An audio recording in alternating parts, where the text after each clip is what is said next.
The silence in the All Blacks camp didn't just break, it shattered with a force that sent shockwaves through the very foundations of New Zealand rugby. Sir Wayne Smith, the revered professor and the architect of global dominance, sat in stunned disbelief as the news filtered through like a cold rain on a championship parade. Scott Robertson, the man expected to lead a new era of breakdancing brilliance and tactical evolution, was gone in a move that felt less like a strategic shift and more like a clinical execution. There was no warning, no subtle leaks to the press, and certainly no consultation with the elder statesmen who hold the soul of the jersey in their hands. Smith, a man who has seen every high and low of the black jersey, found himself completely blindsided by a decision that seemed to defy the internal logic of the world's most successful sporting franchise. The tension in the air was thick enough to choke the breath out of the room as the realization set in that the roadmap for the future had been unceremoniously torched. Subscribe to all sports updates. The fallout from Robertson's sacking has ignited a firestorm of controversy that threatens to destabilize the entire high-performance structure.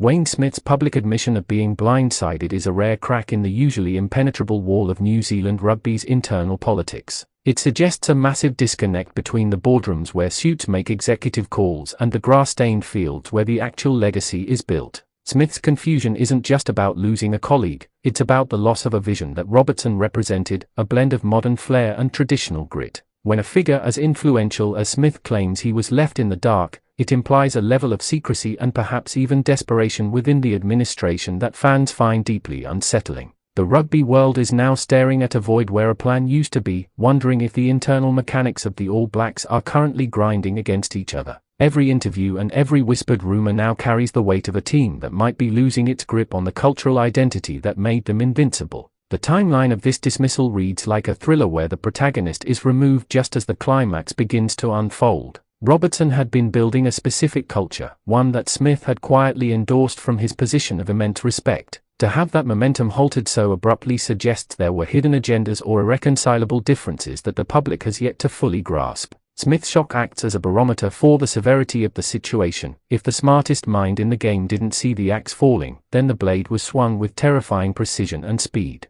This isn't just a coaching change, it's a fundamental shift in the power dynamics of the sport. Fans are left questioning who is actually holding the whistle and whether the decision-makers have prioritized short-term optics over long-term stability. The atmosphere surrounding the team has turned from optimistic anticipation to a guarded, anxious state of flux. It feels as though the All Blacks are standing on a precipice, looking down into an uncertain future while the ghosts of past successes watch on with judgmental eyes. The reaction across the globe has been one of pure bewilderment, as the All Blacks are traditionally the gold standard for coaching continuity and professional transitions. To see Sir Wayne Smith, the man who guided the Black Ferns to glory and helped shape multiple World Cup winning All Black sides, express such blatant surprise is unprecedented. It suggests that the communication channels within the New Zealand Rugby Union are not just frayed, but completely severed. Robertson was more than just a coach, he was a symbol of hope for a fanbase that had grown weary of the previous regime's perceived stagnation. By removing him, the board has effectively gambled the team's immediate future on a pivot that no one saw coming.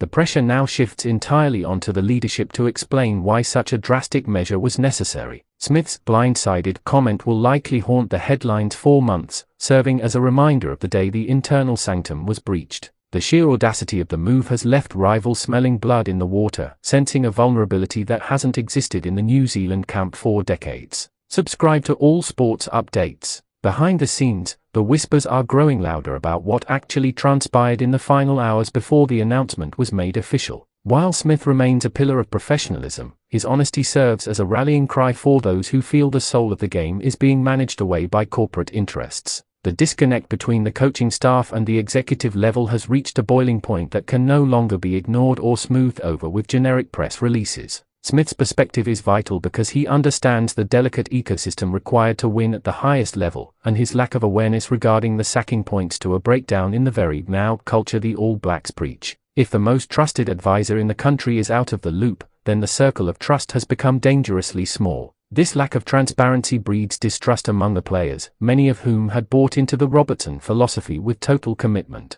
The shockwaves are vibrating through the locker room, leaving world-class athletes wondering if their loyalty is being matched by the organization they represent so fiercely. The legacy of the All Blacks is built on the concept of leaving the jersey in a better place, but right now, the jersey feels heavy with the weight of political infighting. Wayne Smith's reaction is the most telling piece of evidence we have that the decision was not a collective one. It was a strike from the shadows, intended to reset the narrative but instead creating a vacuum of leadership. Robertson's exit is a tragedy of timing, occurring at a moment when the team needed cohesion more than ever. The tactical genius of Smith was supposed to complement Robertson's energy, creating a coaching powerhouse that would be virtually unstoppable. Instead, that partnership has been liquidated before it could even yield its first harvest. The rugby community is now dissecting every word from Smith's statements, looking for clues as to who the real architects of this chaos might be. It is a moment of profound realization that even the most prestigious sporting institutions are not immune to the destructive power of internal discord and the sudden, sharp edge of the corporate guillotine.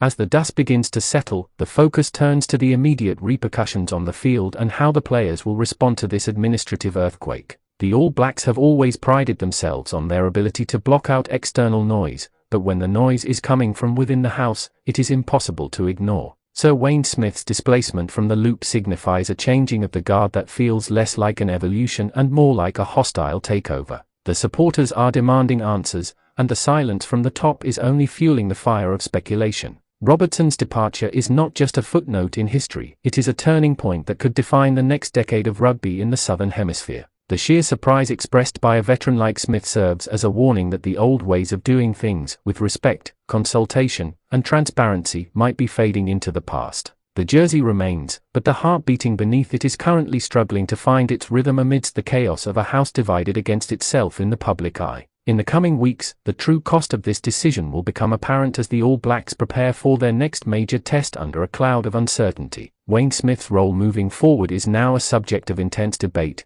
as many wonder if he can continue to serve an organization that kept him in the dark regarding such a monumental shift. The loss of Scott Robertson is a blow to the creative spirit of the team, and the manner of his exit has left a bitter taste in the mouths of those who value integrity. Smith's public shock is a brave admission in a world that usually demands a united front, highlighting the gravity of the rift. The story is no longer just about rugby, it's about power, ego, and the fragility of success. Every tackle and every try in the near future will be viewed through the lens of this sacking, with fans and critics alike waiting to see if the gamble pays off or if it marks the beginning of a decline. The professor has spoken, and his words carry the weight of a warning that should make every rugby fan sit up and take notice. The saga of the All Blacks and the sacking of Scott Robertson will be remembered as the moment the curtain was pulled back on the world's most famous rugby team. Sir Wayne Smith's shock is the ultimate testament to the volatility of the current landscape, proving that no one is safe and no plan is sacred. As we watch this drama unfold, we are reminded that the game is played on grass but controlled in rooms far removed from the roar of the crowd. The blindsided admission will go down in history as the spark that ignited a necessary conversation about the future of New Zealand rugby and the preservation of its core values. Whether the team can rise from these ashes remains to be seen, but one thing is certain: the landscape has been permanently altered. The journey ahead is fraught with challenges, but the resilience of the black jersey is legendary. We will be here to cover every development, every reaction, and every victory as the All Blacks attempt to navigate this storm and find their way back to the top of the mountain. Follow all sports updates. Would you like me to generate a series of high-energy YouTube titles and tags for this script?